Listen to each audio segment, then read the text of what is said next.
여러분 안녕하세요. 미니모입니다. 좋아요, 댓글, 구독은 사랑입니다. 오늘은 뉴스와 유튜브를 거의 못 봤어요. 거의. 연휴여서 가게도 좀 바빴고 했기 때문에 거의 못 봐서 이제 어제 뉴스를 요약해 드릴 건 딱히 없고요. 오늘은 뭐 정치 이야기는 조금만 하고 그냥 뭐 잡다한 제 일상 수다를 또 한번 떨어볼까 해요. 무슨 이야기를 오랜만에, 이거 정말 오랜만에 하는 이야기인데, 무슨 이야기라고 하시냐면, 오늘 가게 손님 아마 20대 중후반에서 30대 한 중반 정도까지가 섞여 있는 남자 손님들이었는데, 요즘 술집에서 일을 하다 보면, 계엄령 이후로 확실히 사람들이 정치 이야기를 엄청나게 많이 해요. 엄청나게 많이 하는데, 거기서도 이제 이런저런 뭐 축구 이야기를 한참 하더니, 갑자기 정치 이야기가 나오더니, 콩카콜라 대 뉴스 공장이 붙었어요. 콩카콜라 대 뉴스 공장. 그게 싸움이 길어지진 않았는데, 뭐, 싸움으로까지 가지도 않았어요. 그냥 뭐, 더 말하면 싸움은 날 것 같아서인지 중간에 접더라고요. 근데, 홍준표와 이준석 이야기를 제가 오랜만에 할게요.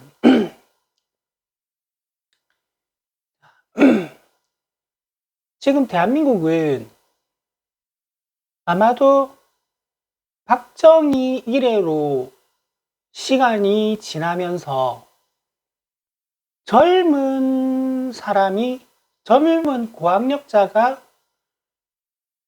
저쪽 당을, 국민의힘을 지지하는 시대가 처음 온 거거든요. 그리고 그 일을 해낸 게 세대 갈등과 젠더 갈등을 이용한 이준석의 공입니다. 공이라면 공이죠. 그쪽 세력한테는. 그래서 저는 가장 악질적인, 꼭 사라져야 될, 절대로 정치를 하면 안 되는 정치인을 이준석을 최우선으로 꼽습니다. 근데 이게 뭐가 공포스럽냐면요.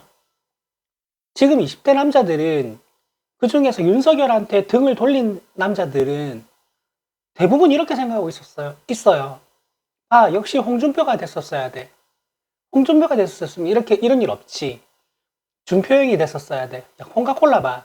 이런 말을 많이 해요. 이게 무서운 겁니다. 뭐, 명태균 게이트 다 터지면 홍준표도 날아간다라고 말은 하는데, 일단 내가 말씀을 드릴게요. 홍준표는 경남도지사 시절에 경남 그때 창원이었나? 공공의료 시설을 없앴어요. 그게 도지사기 때문에 할 수 있는 게 그거밖에 없었기 때문이고, 그 사람은 대통령이 되면 두 번째로 하고 싶은 건 초재벌 친화적인 정책이고요. 첫 번째로 하고 싶은 건 의료 민영화입니다. 홍준표는 의료 민영화에 대한 확고한 의지가 있는 사람이에요. 절대로 대통령이 되어서는 안 되는 사람입니다.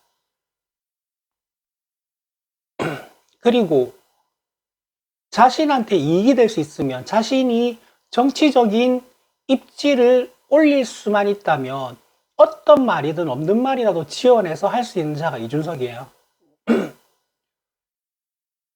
그걸 저는, 이것도 지금 한 세 번째인가 네 번째 말씀드리는 것 같은데, 그때 JTBC에서 나비 넥타이 내고 왜 그 패널로 나왔던 적 있죠?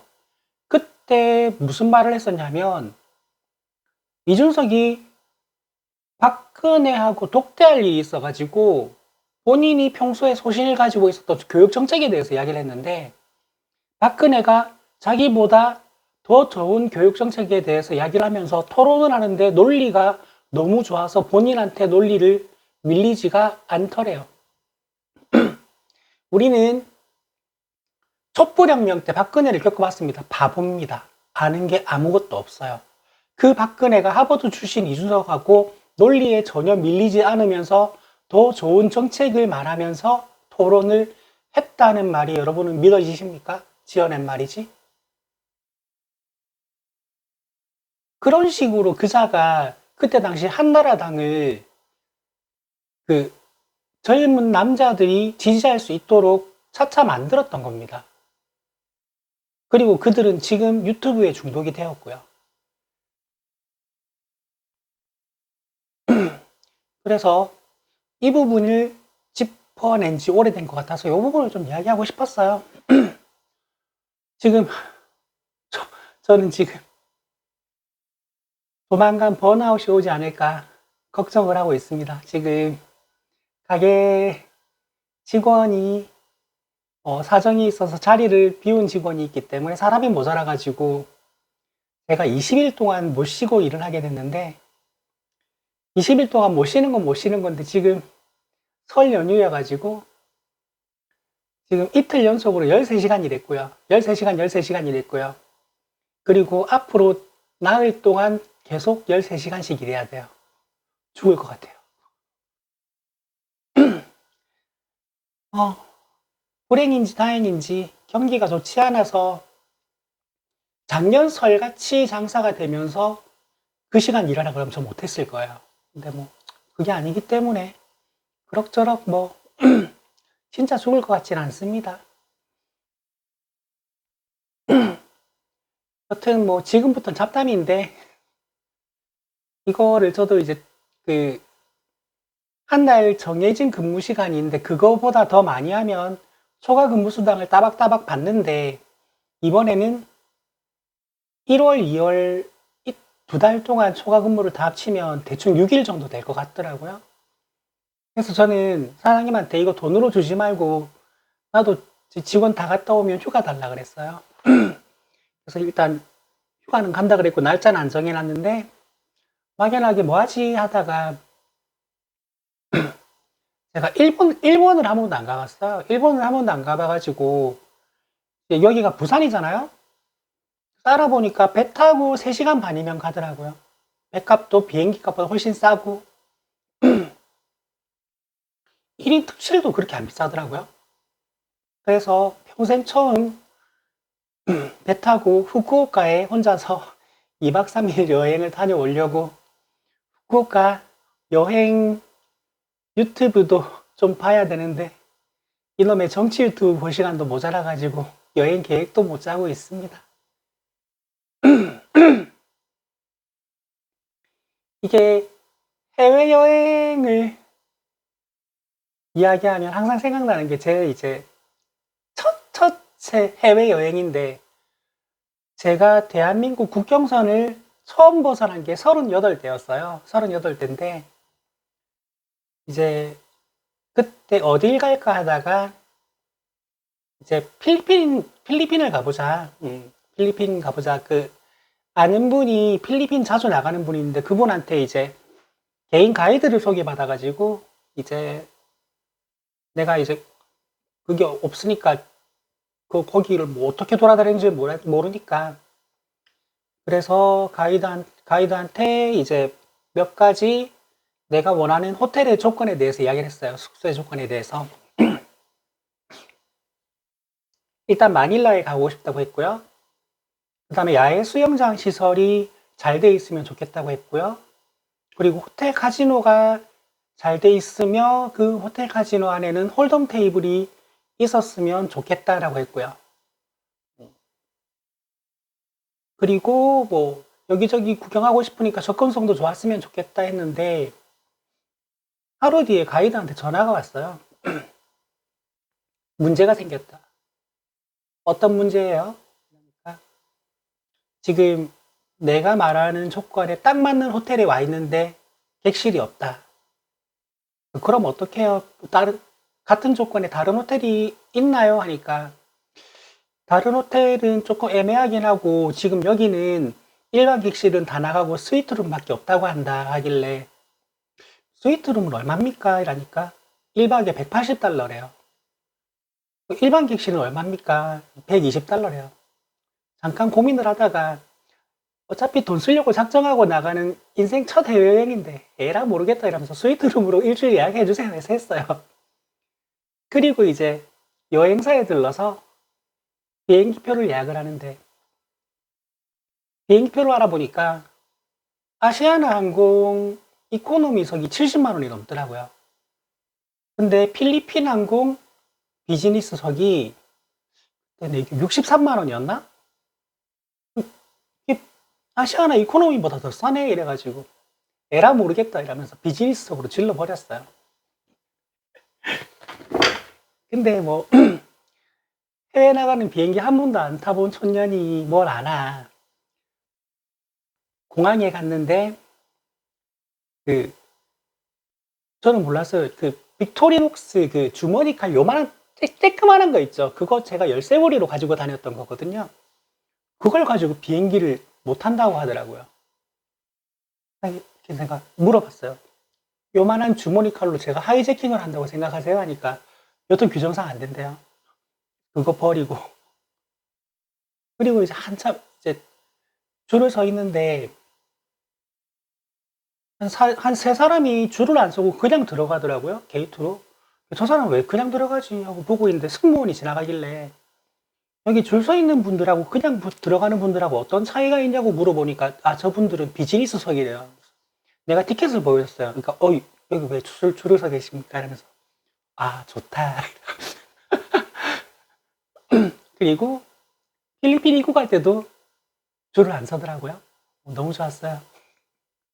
그리고 호텔에 도착해서 아니 공항에서 가이드를 만나서 호텔까지 같이 가서 호텔에 도착해서 객실을 안내받고 문을 열었는데 방 크기가 자, 이게 열었는데 현관이 저쪽에 있는 거예요. 그 넓은 방을 제가 혼자서 일주일 동안 썼습니다. 진짜 안에서 그 족구를 해도 공간이 한참 남을 만큼 방이 컸어요. 근데 그 여행을 조금 망쳤던 게 우기하고 태풍이 겹쳐가지고 호텔을 딱 하루 벗어났어요. 6일 동안 있으면서 관광은 딱 하루밖에 못 해봤어요. 그래서 호텔에 갇혀서 카지노만 신나게 하다가 돈 따서 입국했습니다. 근데 그것도 참 웃긴 게 제가 그 홀덤을 잘 치거든요. 그래서 홀덤을 일단 쳐가지고 한 10,000페소를 땄어요. 그래서 바카라가 카지노의 꽃이라고 하던데 보니까 너무 간단하더라고요. 그래서 앉았어요. 20,000페소를 잃었어요. 아, 안 되겠다. 이래서 또 이제 홀덤을 쳐서 20,000페소를 땄어요. 아씨, 바카라 저거 될 것 같은데 한 번 더 해봤어요. 30,000페소를 잃었어요. 아씨, 안 되겠다 해서 10,000페소를 찾아서 블랙잭을 해서 10,000페소를 땄어요. 저 바카라 될 것 같은데 한 번 더 했다 또 20,000페소를 잃었어요. 한 3일을 그 짓을 하다가 안 되겠다. 이거 홀덤만 해야 되겠다 해가지고 나머지 3일은 홀덤만 해가지고 그때 제가 10,000달러를 들고 나왔는데 12,000달러인가 들고 들어왔어요. 여튼 그런 기억이 있습니다. 그게 제 생애 첫 해외여행이었습니다. 이번에 일본 여행은 아는 사람한테 좀 많이 물어보고 도움도 많이 받고 제가 영어는 하기 때문에 필리핀 호텔 내 모든 시설을 이용하는 거는 불편함이 전혀 없었는데 일본어는 제가 전혀 못하지만 뭐 요즘 번역기 잘 돼 있으니까 그냥 하면 될 것 같아요. 와이파이 사용 문제를 좀 해결해야 되는구나. 번역기를 쓰려면. 여튼 오늘은 진짜 잡담이죠. 그래서 지금 뭐 후쿠오카 여행을 언제 갈 건지 가서 뭐 할 건지 뭐 생각하면 즐겁긴 한데 그때는 또 뭐 그 브이로그라 그러죠. 여행 브이로그도 제가 한번 찍어 올려 볼게요. 제가 이게 쓸데없이 반일 감정이 좀 충만해 가지고 왠지 일본 하면 좀 거부감이 있어요. 그래서 그 한국 사람들이 료칸에 놀러 가서 그 유카타라 그러죠. 유카타 입고 찍어서 올리고 이쁘다 이쁘다 이쁘다 하는 걸 전 너무 보기가 싫더라고요. 그냥 괜히 좀 삐뚤어져서 그래요. 성격 삐뚤어진 거 저도 알아요. 그래서 언젠가부터 생겼던 로망이 일본 여행 가서 료칸에서 한복 입고 사진 찍어서 올리는 로망이 있었는데 한복 대여를 알아보니까 22만 원이더라고요. 사진 한 장 때문에 22만 원은 너무하지 않나 해서 그건 포기했습니다. 료칸도 30만 원이 넘던데. 에휴. 여튼 그렇고 며칠 전에 보니까 모텔에서 뭐 하는 짓이냐는 악플이 달렸던데 제 유튜브를 초반부터 보시는 분들은 아시죠? 저 한 달에 한 번 정도 그 숙면을 취하기 위해서 모텔에서 낮 숙박을 잡고 혼자 잡니다. 왜냐하면 집에 고양이가 3마리가 있는데 얘네들이 수시로 깨워요. 만져달라, 밥 달라, 물 달라, 쓰다듬어 달라, 놀아 달라, 또 만져달라. 3마리가 성격이 다 그래요. 그래서 한 달에 한두 번 정도 이렇게 숙면을 못 취하면 피곤해 절어가지고 못 견디기 때문에 오늘도 13시간 이틀 일하니까 너무 힘들어가지고 집에서 고양이 밥 주고 화장실 치워주고 물 주고 이제 숙면을 취하러 왔습니다. 지금 마침 어제 정치 뉴스나 유튜브도 거의 못 봐서 머리도 깨끗한 김에 에라 모르겠다 그냥 일상수다나 떨자 하면서 켜봤어요. 나 혼자 재밌는 거 아닌지 모르겠습니다. 안 물어봤고 안 궁금한데 왜 그런 거 방송하냐 하면 뭐 죄송합니다. 여튼 오늘은 여기까지만 짧게 찍고 저는 좀 휴식을 취해 보도록 하겠습니다. 지금 이게 연휴인데 가게가 지금 들쭉날쭉해서 내일은 또 뭐 얼마만큼의 정치 뉴스를 소화를 할 수 있을지 모르겠는데 여튼 내일은 최대한 정치 뉴스를 전달해 드릴 수 있도록 노력해 보겠습니다. 오늘은 여기까지 할게요. 좋아요, 댓글, 구독은 사랑입니다. 여러분 안녕.